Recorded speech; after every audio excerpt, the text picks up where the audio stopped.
This is Beetrice and Charleenkaw's latest recruit, Hansa Miller.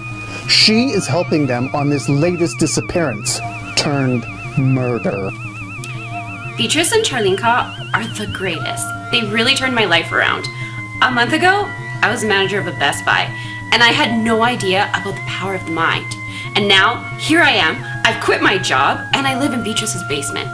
Now, I'm on my first case with them. I could really make a difference in the world. We, frankly, solve more, know more, and do better. We get done.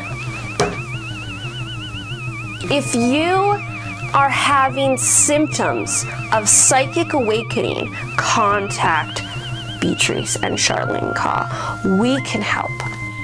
What kind of supernatural powers do you have?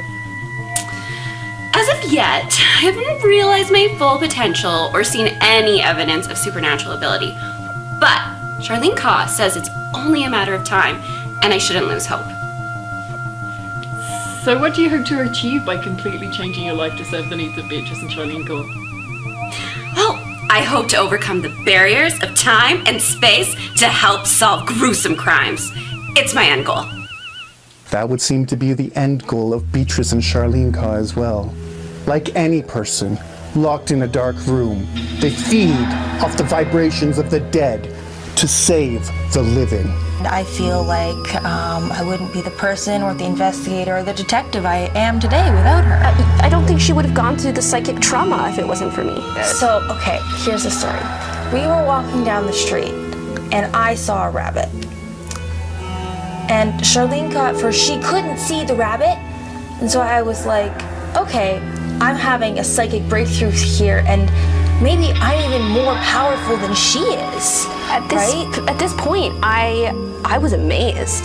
This wasn't that long after your first experience. No, I the fact that she's seen something that I'm not. Yeah. I mean, you were down the street a little bit, but I was looking and I couldn't find it. So exactly, and so I saw the rabbit, and then I heard the screaming. And you know, some people may call it delusion or hallucination. I took a moment to tap into it, and I got feelings and visions in my head. I got white, and I got clover. I think it really just goes to show how good of a teacher that she's been, and you know how much that this really is real and helpful for everybody involved. You know. I think it all comes down to intuition. Yeah. Intuition. It sounds like the two of you have a very deep psychic connection between each other. We do. Sometimes I can even hear her screaming when she's not. In 1971, Judy Muscox went missing. The same as over 80,000 people who go missing every day in Canada. However, this time it was different because of a rookie cop who saw the potential of a couple of women he met down by his houseboat one day. Yeah, so Timmy, that's Constable Timmerton, God rest his soul. Timmy comes up to me during the Muscox investigation, says he's met two strange ladies. Well, Timmy and strange ladies, there's nothing new there, but he says they could help us find Judy. Some supernatural shit or something. So to make a long story short, I gave the kid a smack across the face. But after a few dead ends, said to him, well, why don't you bring your young ladies down to the station? Things couldn't get much worse than they already were, am I right? Things didn't get worse. And as a matter of fact, it was mere hours after Lieutenant Niffles met Beetrice and Charleenkaw that Judy was found hiding in an abandoned car 30 miles out of town. It was the weirdest thing I ever saw. Charleenkaw put the missing lady's gloves in her mouth, and next thing you know, they're out the door like a bat out of hell. Came back a few hours later with Judy Muscox, who was on a rainbow journey through time, if you know what I mean. I called Charleenkaw a bloodhound after that, but it never caught on. But it made a believer out of this skeptic. This latest case was no different. What do we do when we're not solving crimes? Sometimes we go shopping.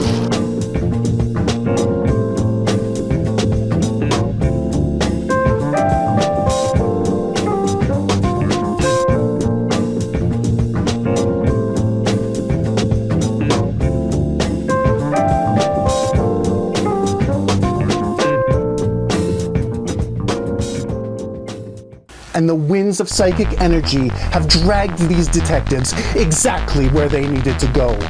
Not kicking and screaming, but definitely howling like the beasts that live within the hearts of all people. I am sensing that Betty Chameleon's, the space which she died, is here in these woods. So let's all of us use our energy to try and find out what spot exactly, and then we can host the seance. Good?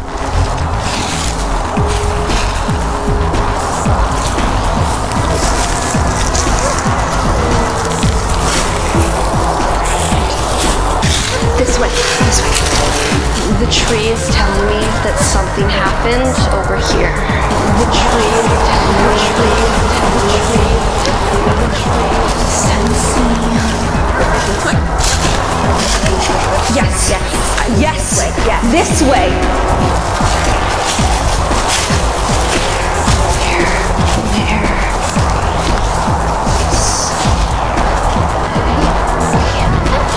I'm feeling gassy. It must be something. I'm feeling gassy. Here? This way, a little further. I'm feeling cold. It is quite windy. Warmer. No, this direction. Something's this direction.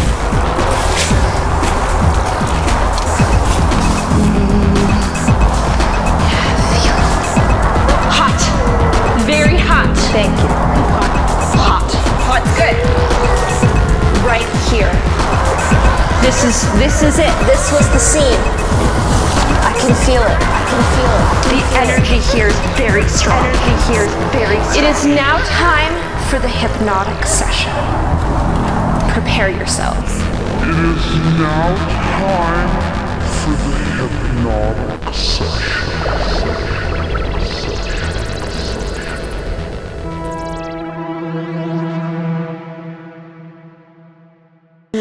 What is your vision for the future of psychic crime investigation?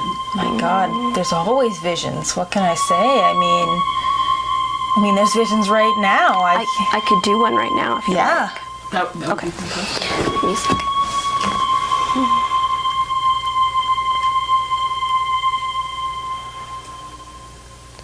I am seeing a room, a boardroom.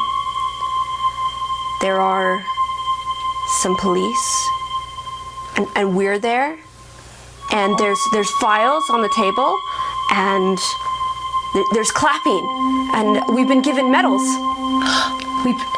I think the future is that they realize how important we are. Oh my gosh, as they should. We truly are the backbone of this institution. I think so.